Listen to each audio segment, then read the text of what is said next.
The Blackburn Roc has long been rated as one of the worst fighters in history.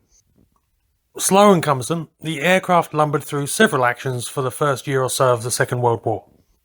It was then largely withdrawn from frontline service and relegated to non-combat roles or areas where there was no danger of it ever running across enemy fighters. But while the type's reputation is justifiable in the light of its failures at the start of World War II, a pertinent question is, why was such a design ever fielded? In actual fact, the Roc is a great example of where theory smashes headlong into reality. It is also a demonstration of where a specialist weapon is misused in roles it wasn't really designed for, as well as providing some great what-ifs. A development of the Skua dive bomber, which I've already done a video on and will link in the description and at the end of the video, the Roc was designed as a turret fighter to be operated by the Royal Navy's Fleet's air arm off of aircraft carriers. Along with its stablemate, the Boulton-Paul Defiant, the Roc's armament consisted of 4 303 Browning machine guns mounted in a Frazier Nash turret behind the pilot and operated by a dedicated gunner. The Roc also had the ability to carry 2 250-pound bombs under its wings and retain dive brakes, allowing it to be used as an attack aircraft. It was powered by the same Perseus radial engine as the Skua, which could produce 900 horsepower at emergency power. But while the Skua would provide some sterling service in the first years of the war, its turreted sibling was largely a lemon. In terms of speed and range, it did not match the Skua, which itself was an aircraft recognised at the time of its design as inferior to land-based fighters. During the Roc's first flight in 1938, the type managed a maximum speed of only 223 miles per hour, and consideration was given to cancelling the aircraft. But fears of disrupting production lines meant that the design went into service in late 1939. In defence of that decision, it should be remembered that at the time war clouds were well and truly gathering over Europe, and all the services were scrambling for any equipment that they could get. The FAA, in many ways the unwanted stepchild of the Royal Air Force and Navy, had to take whatever it could. Roc would see service attempting to defend the Home Fleet's anchorage at Scapa Flow in the far north of Scotland, where it would prove totally incapable of intercepting German raiders. It would then see some service over Norway in 1940, fighting the German invasion of that country. Again, it would enjoy no great success here before being committed to the desperate defence of the Dunkirk evacuation as British forces were driven off of the continent.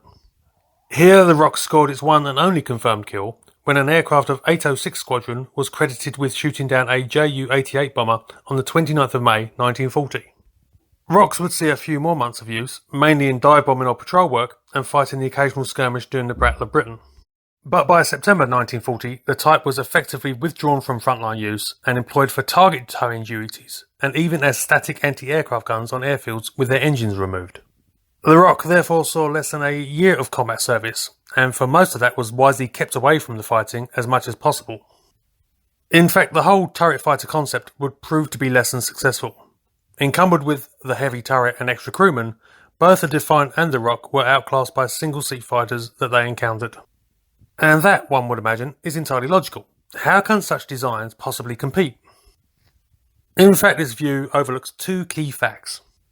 Firstly, the concept of the turret fighter was grounded in extensive British aerial combat experience from the First World War. The RAF, and by extension the FAA, were advocates of no-allowance shooting. The principle is simple enough. During a dogfight, a fighter with front-firing guns must get into a position to direct its stream of fire, not at where the enemy aircraft is, but at where it will be when the bullets arrive. This is called deflection shooting, and requires training and experience to achieve, especially in a high-stress situation such as air combat. If both aircraft are pulling her turns, normal in air-to-air fighting, the pursuing aircraft needs to pull his nose past the target to achieve a deflection shot. This means he will actually be shooting at a target he cannot even see. No-allowance shooting gets around this by fitting a gun at an angle which can fire effectively upwards. Instead of having to pull their nose across a target, the pilot can hit his target in the turn much easier. It should also be remembered that this is not just some theoretical tactic. No-allowance shooting was a standard tactic for Allied World War I flyers, whose aircraft quite often featured a Lewis gun mounted above the top wings that could be fixed to fire at an angle. This method was highly effective, and was used by notable Allied aces such as Albert Paul, who was credited with 44 kills and a practitioner of the technique.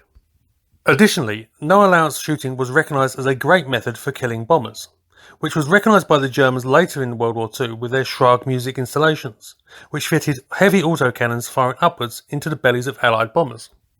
And the same principle is used by modern air-to-air missiles, which now are fitted for off-boresight engagements by having their seekers slaved to the pilot's head movements, not fixed facing forwards alone.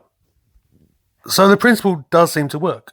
Bearing this in mind, the idea of fitting a turret that concentrated the aircraft's entire firepower that could be adjusted by a gunner while the pilot concentrated on flying also makes sense. The second factor regarding the Roc is that it was designed for very specific requirements, which made sense when it was on the drawing board, but which were left behind by the rapid technological developments of the 1930s. The Roc was never designed to be a carrier fighter in the sense of its American and Japanese counterparts. I discussed this more in the video on the Skua, but put basically, the Royal Navy never intended for its fighters to be the primary means of fleet defence. Instead, it relied on gunfire for its anti-aircraft protection, and followed the philosophy of the armoured carrier. Basically, the Royal Navy expected its ships to get hit and stay in the fight. Its fighters were not meant to tangle with enemy fighters in dogfights. They had much more specific design philosophies. For starters, the Roc and Skua were intended to chase off and destroy enemy reconnaissance aircraft that were shadowing the fleet. In fact, the Roc performed this role well on several occasions during the Norwegian campaign.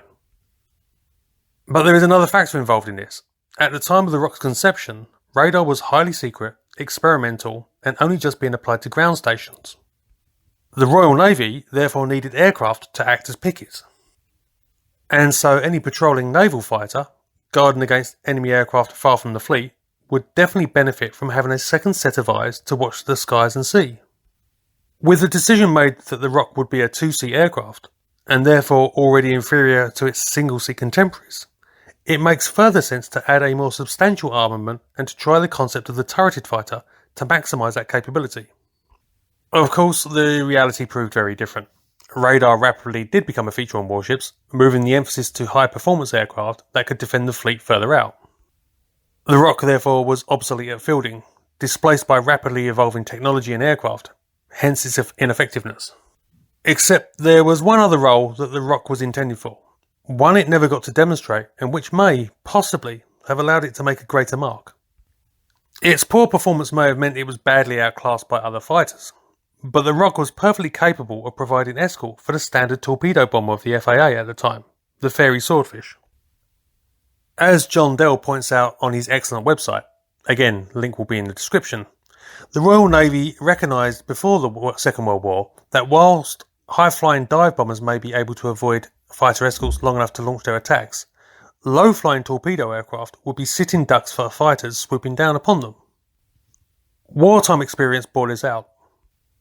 When unescorted torpedo aircraft had to run the gauntlet of fighter cover, as occurred at the Battle of Midway and during the FAA's desperate attempts to thwart the German battleships Scharnhorst and Gneisenau in their dash up the Channel, the torpedo aircraft were slaughtered without achieving their mission.